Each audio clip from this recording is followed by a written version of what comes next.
Hello, this is a recording we are making this evening, me and Jennifer.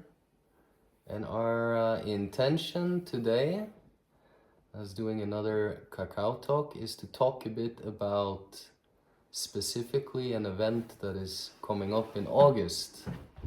We have the luck to be having a special guest then. It's going to be a man who comes all the way from Guatemala, who is the son, in fact, of Jennifer's old Mayan teacher. Pedro Cruz is his name. So we're quite excited about that, right, Jennifer? And we would like to do a little recording, and we've been talking between each other about what if we're managing to inform a bit about what Pedro is going to share all the way from Guatemala. What is there to say about that, Jennifer? Would you like to share anything with whoever is listening or looking? Yeah, so first of all, my name is Jennifer Monterroso, and I am from Guatemala. And in 2010, I met Sondre, my husband, and that's the reason why I live now in Norway. But in 2008, I really had a time of transformation in my life, like some kind of spiritual awakening. And at that time, I couldn't call it like that. I couldn't put a finger on it. I couldn't grasp it all the way. I just knew that my life needed a change. And honestly, I feel that I received like an invisible hand that actually told me, hey, it's not there, it's this way. And to make a long story short, one of the things that happened was that I was guided to meet the Mayan people. And that is really funny and ironic to say, because being from Guatemala and growing up and living in the land of the Maya, there was a part of them that I really didn't know. And I say I was lucky to get to know it because I knew some things that they tell you in the classes of history at school, but I feel that it's a version that it's so incomplete, that it's so not seen in a holistic, integrative way. But I think they're lacking a lot of information actually. Okay. From what I went to find out when I met the Mayan people. And So you're saying you had a practical experience of the Mayan people and Mayan yeah, culture. I was guided to, when I knew that my life had to change, I was guided to meet them. This is a very short version. We can, I guess that throughout our conversation, we're gonna go a bit back and forward and kind of like weaving the threads of how the stories and how now Pedro, the son of my teacher, is coming here to Norway to share with us about the Mayan people, the Mayan cosmology, but not only that, but the Mayan fire ceremony and their Mayan calendar, which actually, when I was invited into their world, into their home, into their family, I was really forever changed. For me, getting to know the Mayan calendar, getting to know the sign that I was born in, the Mayan calendar, and being part of the Mayan fire ceremonies was really the turning point in my life. Like before and after. That's how I can say it. So you describe the fire ceremony that Pedro will bring to Geilo, and he will share this with us on Sunday the 11th of August, as I think the word or the description you gave it was like a big transformation in your life. So how would you say today, Jennifer, that who or what type of people do you think such a ceremony can be interesting or useful for? Okay. Who can benefit from participating? First of all, maybe we can have a little Oh yes, skål, salud. of course.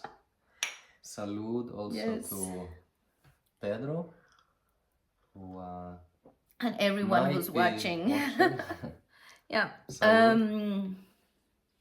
I think that that's a very important question because, like I said, I am from Guatemala, born, raised, and lived my whole life there, and I didn't know the spiritual part of the Mayan people, and I think that one of the reasons why not many people like me, white, Western, however you want to call it, um, didn't know so much about it was also because the Mayan people have been practicing their own ceremonies in private, in secret, because after the when Spanish came to conquer these lands, Guatemala, and it was Mesoamerica in these times, um, it was a lot of not in a nice way. So one of their main ceremonies was the fire ceremony, and because this, when the Spanish came, they wanted to impose one god to them, and the story of the devil living in hell and in flames. They thought that the Mayan people, because they couldn't understand each other, because they were not interested in understanding, they wanted to impose. They thought that the Mayan fire ceremony was like calling the energies from the devil and hell. So they killed a lot of people. They burned a lot of their texts, a lot of their writings that they had in paper. But one of the amazing things is that they left their story also written in their temples, in the stones, in the glyphs that they left. But also there is something really important, and that is the oral tradition, and that is how the story of the Mayan calendar was passed on through generations.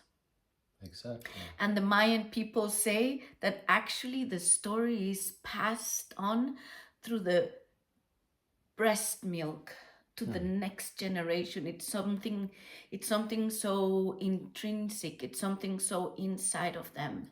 But do they tell these stories as like storybook stories from like fairy tales, or I'm wondering if is it something that somehow is happening through their ceremonies, for example, as well, that the story becomes alive?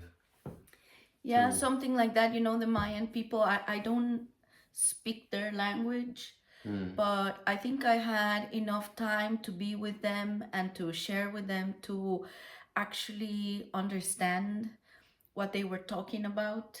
With the little Spanish they spoke also, their ceremonies were at least my teacher, Tata Pedro, he wanted to share the Mayan message of peace and love and gratitude with the world. He knew that that was the medicine for these times. He was like a messenger. And I remember him telling me that really their vocabulary is like metaphors. Everything that they spoke was a metaphor. It's like like a like a myth, like a story, like a fairy tale, you know. But for me, that was one of the most beautiful things, because of course when I went to the first Mayan ceremony, I had no clue of what was really happening. I knew because I was guided through a book, through a story, to go and meet the Mayan people. these people that knew about the calendar, that knew about the stories of the breastfeeding and passing on the information through the mother's milk, and As a metaphor. as a metaphor, As a metaphor. but also it's like kind of true, also, and that's how they feed their babies, the story of their ancestors. But for me, someone that didn't understand the language or didn't understand anything of what was going on in the ceremony, was really because I knew with all my heart, I knew with all my body and my cells in myself that I needed to be there, and that I was in the right place at the right moment. And even though I didn't understand what they were saying, and now I'm going to talk a bit in metaphor, I feel like somehow I was being breastfed by a poem around the fire. Like nourished, is that nourished? Yes, nourished. Yeah. I didn't understand, but I felt something that was so precious, so like, wow, where have I been? It's like I finally got here. So, in other words, if you're a person that is longing for, seeking, or perhaps curious for this nourishment which you speak of, which I guess is a deeper nourishment, like a type of maybe soul or spiritual nourishment, then this fire ceremony might be something for you. Yeah. I think that it's not for everyone, but I feel that if you feel called, if you feel like you want to know something more about yourself, like when I talk about that I healed with the Mayan people and their Mayan fire ceremonies, I really feel that I didn't feel sick inside of myself, but I did have sadness. I was not all the way satisfied with my life, with what I was doing in my life. I needed a big change in my life. And it was time for me to get to know myself in a completely different way, because for me, entering into the Mayan world, entering into the Mayan fire ceremony was really like, I'm like, oh my God, this also exists. It's like I have been, like when you enter a book, or if you enter a movie, or if you enter I'm like, really? Yeah. Is this what these people have been doing for a different reality? Yeah, completely a different reality, and it's still here, and it's still with my feet on the ground, without consuming anything, just pure presence, awareness, consciousness. And that's why I feel that, even though I say it's not for everyone, because not everyone is in the same path, I really feel that the Mayan calendar and the Mayan fire ceremony is really to help us and assist us to regain or find the balance in our life consciously, through our conscious, and through making the unconscious conscious, so that we can heal. So, for example, today, would you like to say a bit about today's sign in the Mayan calendar? Because if you go and get me my sign, please, so I can show it. Okay, I will. It's right there. Look for this sign, and then Jenny. I want to show you the sign because I feel that symbols have their energy. They are a message to our consciousness. So this is the Mayan sign of today. How about if we talk a bit about the Mayan calendar? Sure. Yeah, because this is one of the signs, one of the energies, or one of the days in the Mayan calendar. Mm-hmm. And I think we've talked about this on another video, but I would like to say that before I met the Mayan people, I was maybe 35 years old or something like that, I never heard about the Mayan calendar. I knew that they worked with calendars back in the days, that they were really like very intelligent civilization, that they were astronomers, building all these pyramids and temples and big cities, and that they worked with calendars. Mm.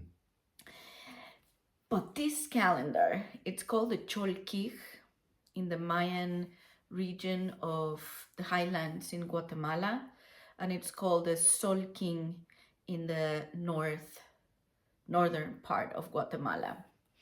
And this calendar, the Cholquij, why a lot of people didn't really know or understand it, it's because this is the one that holds this sacredness. It's sacred for the Mayan people. It's something that Why is it sacred though?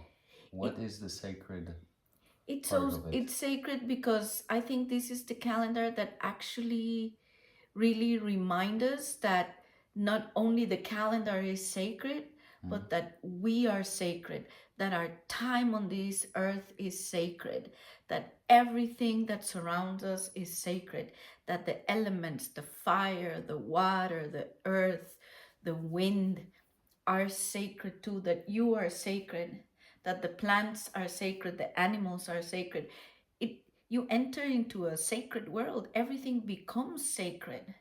So the Mayas actually That's what they talk about. They speak of sacred time as being the time that is the time of the Mayan calendar, Yeah. or the Cholquij, right? And what is different from this calendar than other calendars, it's because this is a calendar that it's actually not only to measure time. It does give us information about the time we are living, but it's really the calendar it's like the compass for the human being, for the human consciousness. It is the Mayan calendar, the time of gestation of a human being in the mother's womb. So it's the 9 months of gestation. So there are 20 energies combined with 13 numbers, and 20 by 13, it's equal to 360 days, which is the 200, sorry.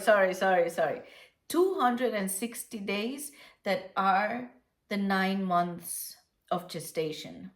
Yeah. So it is a shorter cycle than the 365 days of the Gregorian calendar. It's 9 months. It's not 12 months. And it's really here to help us stay connected to the sacred, to the spirit. And so if this sacredness has To the to do earth. with respect, as you say, Yeah. that sounds like something everyone can appreciate and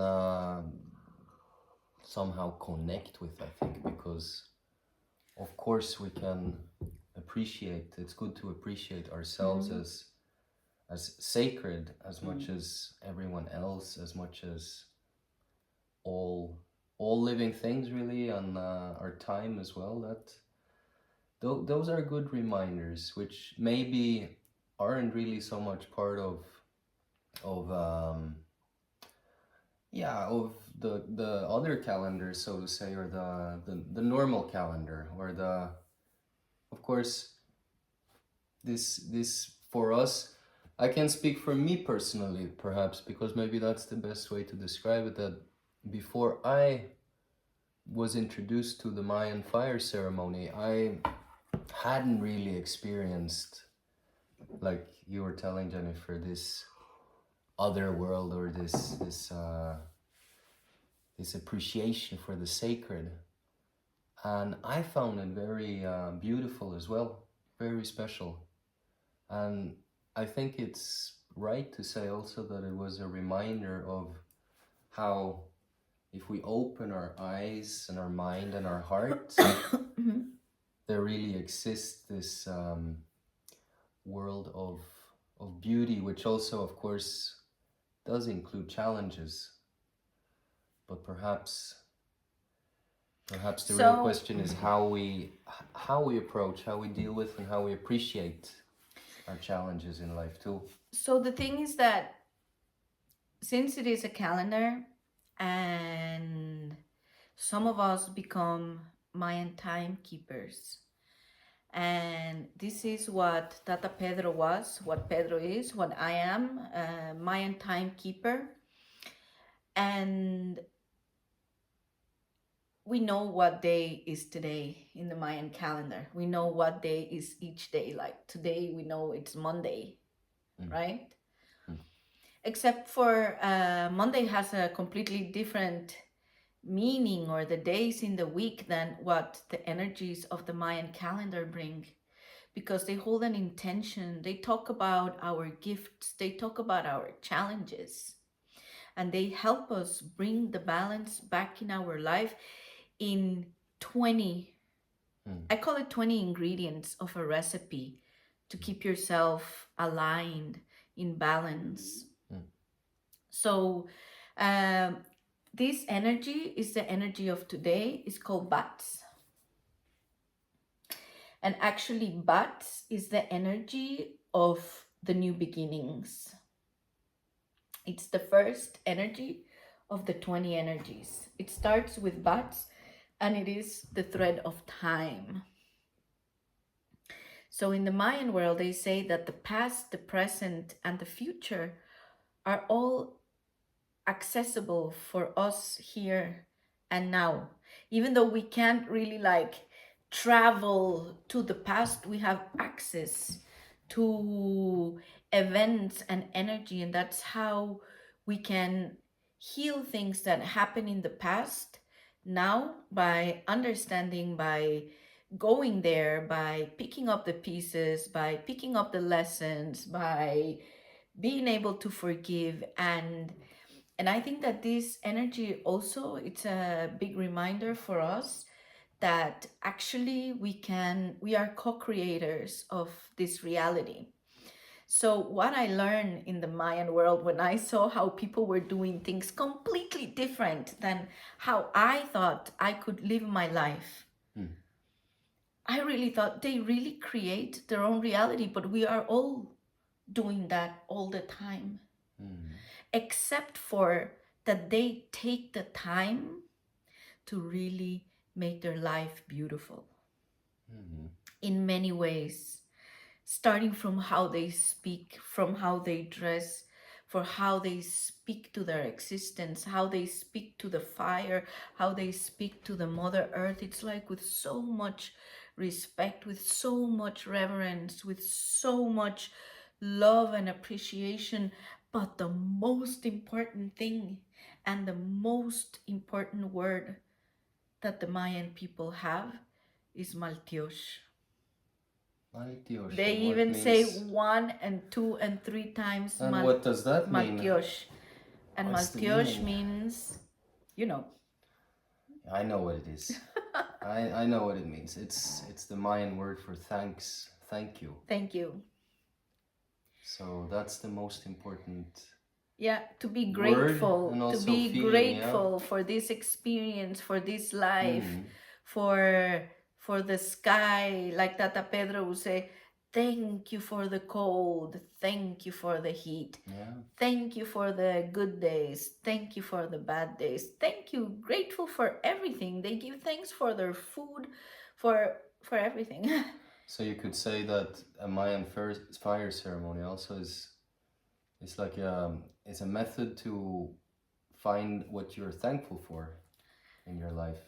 Yeah, I think it's an exercise and a reminder to recalibrate, because most of the people that are being guided and led to a fire ceremony or to come around the light, it's because they want to work with their difficult situations in their life, or difficult feelings, or difficult things that they haven't been able to process or let go. And even when we have these difficult times, there is always something to be grateful for. And that's like putting things on the balance. Like, okay, you are like this right now with all this negative stuff here. We're going to give thanks and more thanks and more thanks and more thanks and more thanks until we come a bit more in balance. And even this one becomes a bit heavier, that you feel so much gratitude in your heart, that then this start becoming smaller.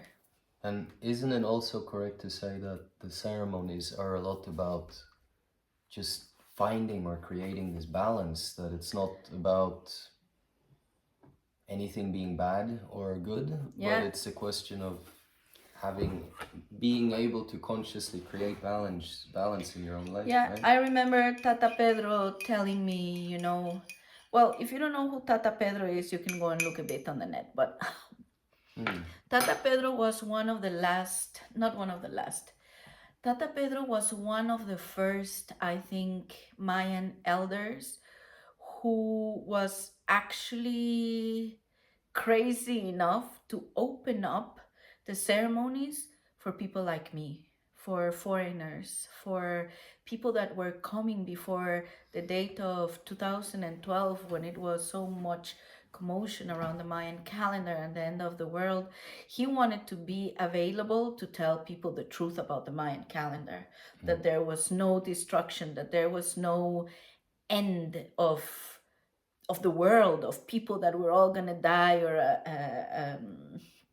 how do you say, like An Armageddon or Armageddon or something like that. doomsday. Yeah, doomsday. He wanted people to know that it was the end of a cycle, and that we were the lucky ones to be here, to experience it, to know it, to go through it, and to also awaken our consciousness to be able to assist and help the world to stay a bit more sane in their life, because there are crazy things going in this world, and we really need strong and powerful anchors that can help us navigate this world in a creative way more than a destructive way. Well, this is good, Jennifer. We have I think we've given a good introduction about what the ceremony is about, and also some nice points on what makes it special, what makes it a beautiful or an experience that might actually appeal to many people. So the Mayans, or the timekeepers, they really were taking care of many calendars at the same time. So it's not that we just throw away the Gregorian calendar, because if we want to function in this world, then we still need to navigate through the Gregorian calendar. So if you're going to take a plane, it's good if you know that it's on the day of 3 bats, for example. But it's also good to know that you have to be there the 12th of August, for example, So, but this being in touch with the energies of the Mayan calendar really gives you another level of experiencing your daily life. And the other thing is that when a baby is born in the Mayan world, they are taken to the timekeeper of their town, the elder or the firekeeper. In Mayan language, they're called ahkich. And they take the baby so that the ahkich can tell them in what energy the baby was born. So if a baby was born today, it would be born on the energy of Bats. And that means that that is the energy that gives that baby their soul print. And Bats is having to do with creativity, right? And also Your storytelling it's itself. the energy of the artists. It's the energy of art, of creation. That's why I painted with all the colors of the rainbow, because it was like very simple but very like, okay, I'm gonna use all the colors to create the 20 paintings I made of this. And that means that I know when I was born, what energy I was born in. Sondre knows on what energy he was born in, and everyone can know when you were born on this energy. So what energy you were born with, and um, and I think that that is really one the second biggest gift. First, finding the Mayan people, their ceremonies, their heart, and everything, but getting to know the Mayan sign that I was born in has taken me this far, all the way to Norway. But it has helped me understand so much more about my mission in life, about who I am, my gifts, my challenges. Where do I come from energetically in the Mayan calendar, with what I came into this world, like a box of tools, or a bag of rubbish that I need to get rid of. You can, you bring a bit of both. But also there's an energy that guides you in front, like it's like a flashlight. And to understand this, some people call it the Mayan cross, some people call it the Mayan tree of life.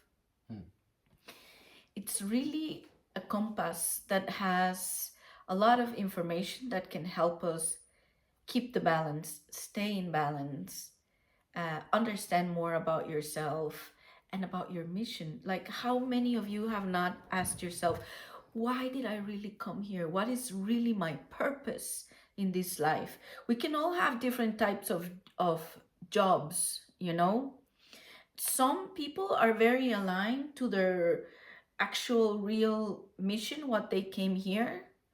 But a lot of people are still asking themselves, like they still are in this search, because maybe not everybody feels it, like I say. Maybe everybody does, but not everybody really says, like, like our daughter, she's gonna be 8 years old now, and I think it's really beautiful to witness it, because she has been just part of this world, like no big questions, no, doesn't matter. She's just here, happy. She's got her parents, her school, her friends, da da da da. But yesterday, we were talking, and she started asking me, Mom, isn't it really funny and strange that I am your daughter, that you are my mom, that we live together, that there's different countries in the world, and different people living in other places, and why are we here? How did I get here? Waking up. 8 years old. She's waking up her consciousness to realize that she's like, wait a minute. I landed here. Who am I? Who are you? And why are we together? We can all go through these awakenings and questions. We have many awakenings through our life. Seeking processes. So, yeah, the 11th of August in Geilo here. In Norway. In Norway, yes, we will have the pleasure of welcoming Pedro. And we will have to find a site somewhere here in the place where we live, where we will share a ceremony, depending on the weather. That's why we still haven't given a location, because we want to be closer to that date, but we already have some places we have thought about it, that we can do this. Can I say something? Because I think that one thing that is really important about the Mayan fire ceremony, like I said, the most we can drink is cacao, but it's not with mushrooms. It's not taking any kind of stimuli for the mind, and no drugs, No just coffee, you no can cigarettes, no alcohol. but it's that's not the point. And the thing is that You're thinking, the Mayan fire ceremony, what I really want to say is that the Mayas believe and they know a way in which if you're looking for a new beginning, to reset yourself, to nourish yourself, it's like they know how to connect metaphorically, energetically, ourselves with the mother, with a new life, with the navel of the Mother Earth to give us life again. And all of this is created through their words, through the prayers, through the poem, through the metaphors, like I said. So it's really the Mayan fire ceremony. It's not only for Mayan people. The Mayan calendar, it's not only for Mayan people. The Mayan calendar and the Mayan fire ceremony is for anyone who is ready to awaken their consciousness, that are ready for the next level, that are ready to heal, that are ready to melt through this sacred fire and this warmth, the walls that have been built around our heart and around our thoughts because of previous hardships or previous difficult experiences, and to actually really open our heart and ourselves again back to receive the love, hmm, to receive love, because that's what we are all receiving love are, through or wanting through love in being our ourselves, lives. through appreciating this sacredness, like we And talked it's, about. yeah, and it's not only about love between couples, although Sondra and I met around the Mayan sacred fire, but Yeah, we did. it's really about also finding a lot of love for yourself. I think that's the most important and maybe the most challenging for many, Everyone. most people. We're all put here, speaking of what is our purpose in life. And I saw someone walk with a t-shirt the other day where it said, "Be yourself, everyone else is taken." And as challenging and as like a paradox it can be, that sure, who else can we be but ourselves, but at the same time, what would life be without free will and some challenges and some things to learn? And yes, I think we both personally speaking can recommend a fire ceremony as a good place to, as we've said, to realign with who you really are, the energy that you really want to be living by. And it's something that you really don't experience with your mind, although your mind is the one that receives the input. But I feel that it's something that you feel in your heart, like I told you, this ceremony, we're gonna translate and interpret the ceremony from what Pedro says so that you can understand it.